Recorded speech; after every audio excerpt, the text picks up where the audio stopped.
So let's see one at a time what came out. Obstacles and challenges, the Five of Wands. It's a temporary obstacle and challenge, and we see the break in the bridge here, if you like. We think about, especially this can be associated with work or career or creative potentialities in our life. So we can think about the bridge across something that is not yet fully perceived or understood. So this could be a bridge on a journey that you are walking, so like a direction you are headed in, or it could be a bridge about an idea or a concept, or it could be a bridge around a topic or a subject that seems to have broached something or is not fully formed. There might need to be more ideas or people who are brought into the picture, because quite often this does involve more than just yourself. It can involve co-workers or friends or a circle of people. Now, sometimes the challenges can be that other people see things in a different perspective or want a different outcome than you are currently offering. So sometimes this card can be an enlightening card in as much that it's giving you the concept that you need to broaden your horizons or expand your vision. This may indicate listening to others and taking on someone else's idea as well as your own. So you might have the founding components for an idea or a concept or a dream or an inspiration, or even just like a project at work, but you need to add to it or expand on it or collaborate with someone, I think, as you're moving forward. Lovely. This is number 19, the light. This is, of course, the Sun card. So when the Sun card comes out, it is further enhancing or de-enhancing any slight negatives within a reading.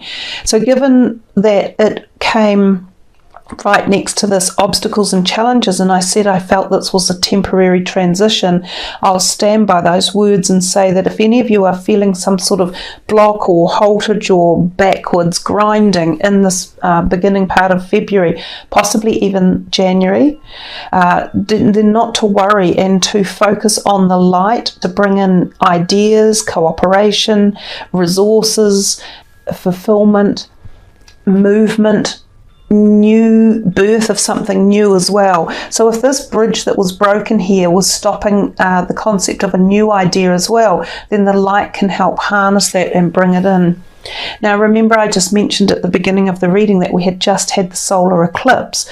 So Taurus, you guys are like Capricorn, going through a lot of change at this point in the galactic timeline, and you will find that things like eclipses and planetary alignments can have an immense power with ongoing events and relationships around you. So the light is very positive. It is the new birth of something, concepts. For some of you about wanting a pregnancy or a childbirth, this can happen. It can also be the new concept of a new relationship coming in. Sometimes one that brings great light and awareness and love into your life as well. Like a really transfixed or higher vibrational relationship. It doesn't have to be just the intimate relationship. It can also be a deep commitment or friendship with another person, or it can be through a family member such as a child or a parent relationship that can just be a very deep and special loving bond. The Sun also talks about remembering childlike feelings and emotions, and remembering to bring joy into your life and to take some time out and have fun, especially if you have been working or you've been tirelessly doing something, or if you're in an area of the globe where there has been a lack of sun or a lack of joy in your life. It's time to also embellish that and bring some balance and harmony in. Number 9, the Solitude card, is another major arcana. This is the Hermit card, and this card is all about learning the inner voice and understanding our galactic journey and our soul's journey. The Solitude card is, it is in the traditional tarot, it is called the Hermit. And the Hermit is often about spending time alone in meditation and contemplation of what it is we are seeking and where we're wanting to go. So that's a little bit of a carry over message from your January reading. talking about the fact that you yourself could be going through this immense understanding, awareness, growth, initiation period. Some of you may find that you receive answers from the celestial or the galactic field of life, from the light source energies. It might be like an awakening or a deep soul understanding of your journey and of what you are here to experience and why you go through some of the things you do, including things like heartbreak or loss or grief. Those are the trying emotions and events in our lives that trigger us into the deeper epiphanies of understanding and awareness. And as painful as they are the forebearers of this deep connection to why we chose to experience those situations and what we are learning and how we are growing from them. And often solitude or the hermit allow us to take the time out to understand what we've been through and to process it and turn it into logic for our soul's growth. So it's a profound card in its own way, but it is very personal and very intimate. It's usually not about sharing your time or emotion or journey with others. It's connecting with yourself, your higher self, your spiritual side as well. So both the light and the hermit or solitude card could very well be talking about this expanded growth and deployment further out into understanding at a very deep level that could have come from this knowingness from the January reading that was present. You've also got here a little bit of heartache and loss. This is the Three of Swords. So you've kind of got two cards that have mirrored great height and positivity and spiritual awareness. And then you've had the two that have showed you a little bit of more grounded energy and back here on earth and the emotional feelings and ups and downs that can go with other people's energies that create change in us and how we're feeling. Often the heartache and loss can be associated with three people, so this can sometimes be a bit of a circle of energy involved here. This card can turn up if there has been something like an affair going on or where there is a choice to be made about who you wish to spend time with in relationships. This can be close relationships such as friendships or family relationships. It can also be the intimate one. Now, the card often portends a feeling of grief and loss, and it's as if something could be parting and moving away, and it could be a close relationship, and it might be because you have found something out that shows you that the relationship was not going to be positive anymore, that it was leading to a negative space, that it was creating disharmony, that there was something going on that was being hidden agenda, sometimes another person, as I said. It is a transitory card, so the pain and grief that you might feel doesn't necessarily stay, but I think what happens from this journey of this card is that you understand the reason for it in time, and you also understand that you are moving to this greater height, to this new journey on life's path. There is also a possibility that because this is the Three of Swords, and swords is about communication, that you could utilize communication to try and heal a relationship that's in a transitory stage of either failing or flowing and going well. So sometimes a mediator or going to counselors or having another person come in to help see a different point of view and have the communication overseen can be beneficial at this time. The other thing we look upon is the heart that she holds below the heart space, which is up here. But sometimes this can be a measure of saying that the physical heart needs looking after too. And I see this heart, if we look closer, I've never noticed before, but it's got a whole lot of stitches on it, as if it's been sewn up. as if it's had a physical operation. So some of you or someone you may know may have had a heart or chest operation where the chest was literally cut open and something may have been cut out of that area of the body, or a heart may have been fixed, like a major heart operation, or even like putting a stent in or something along those lines. So heart health is something that you may want to take into consideration, your own heart health or that of people around you as well. So in this February reading, there's a degree of up and down, especially for those first few cards that came through.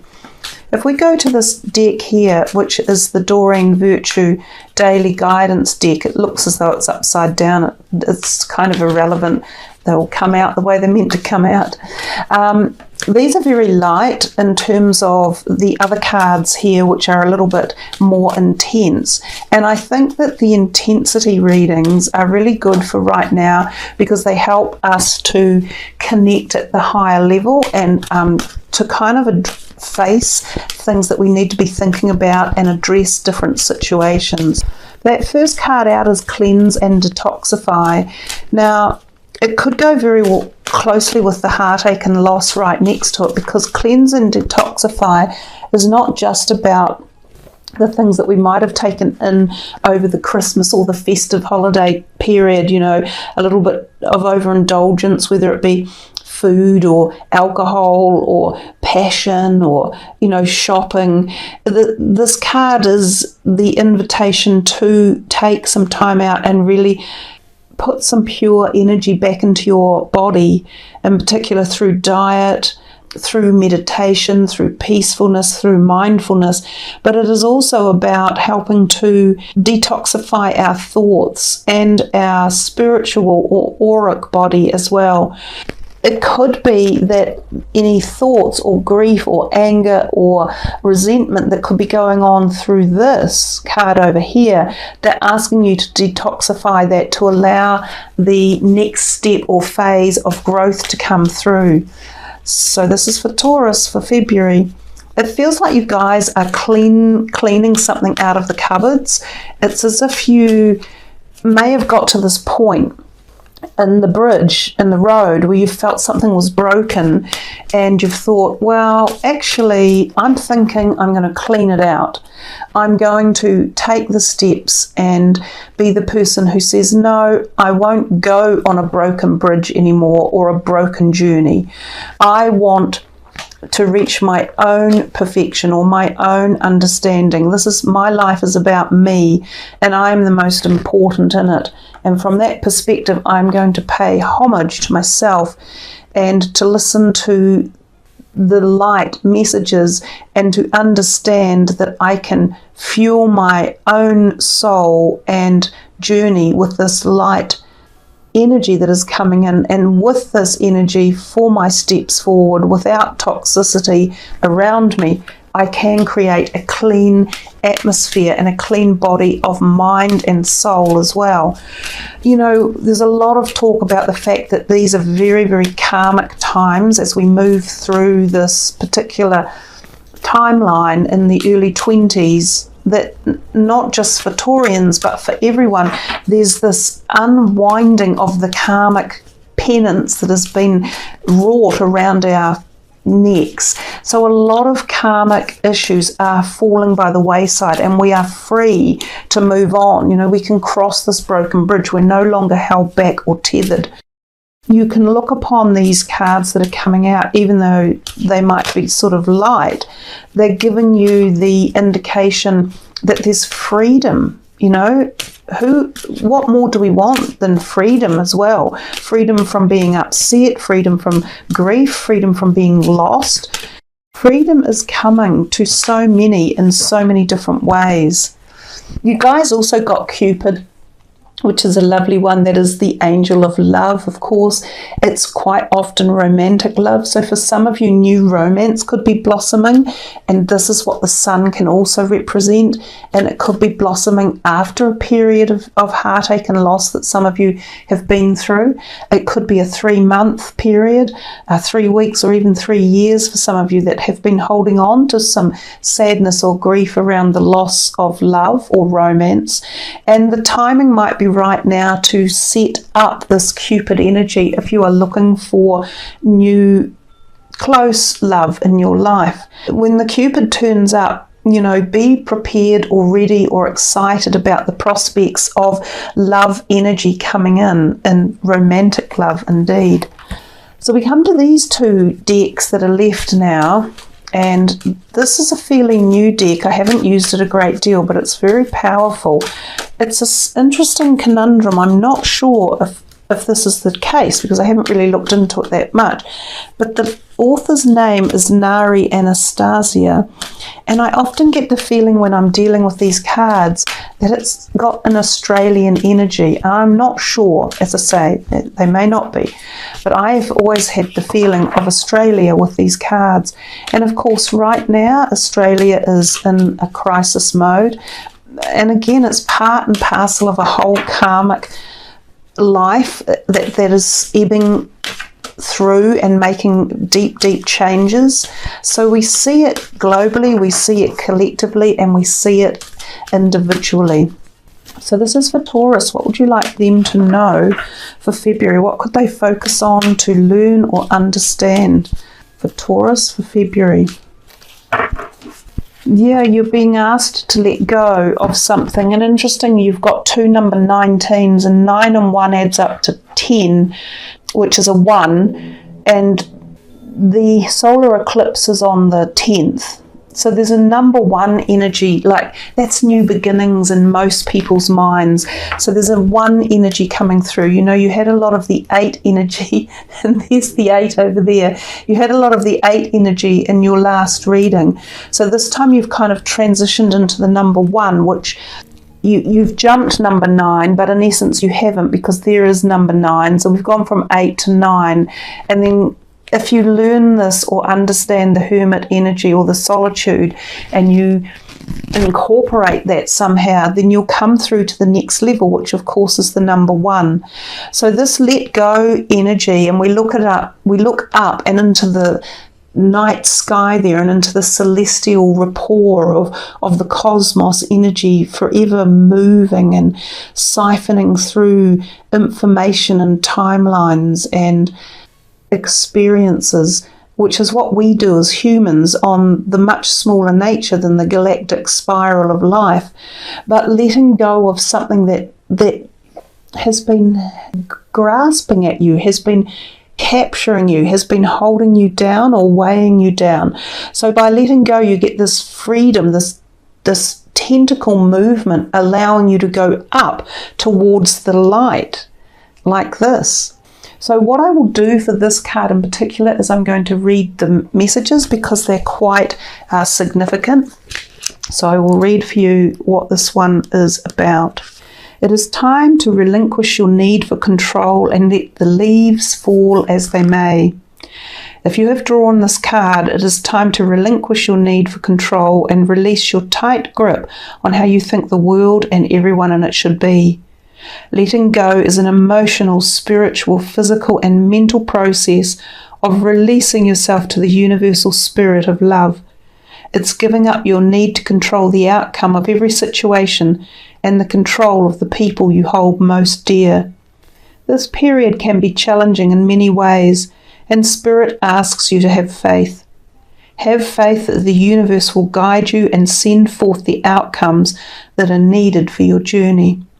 We understand that you have been this way for a long time, and this need for control stems from your youth, when hurt, disorder, or instability was felt. Spirit understands your need for caution, but holding on and controlling every aspect of your life is taking its toll. Hanging on so tightly does not bring the outcome you desire. Instead, it serves to repel all things that you cling so tight to. Your soul longs to be free and dance through the winds of change.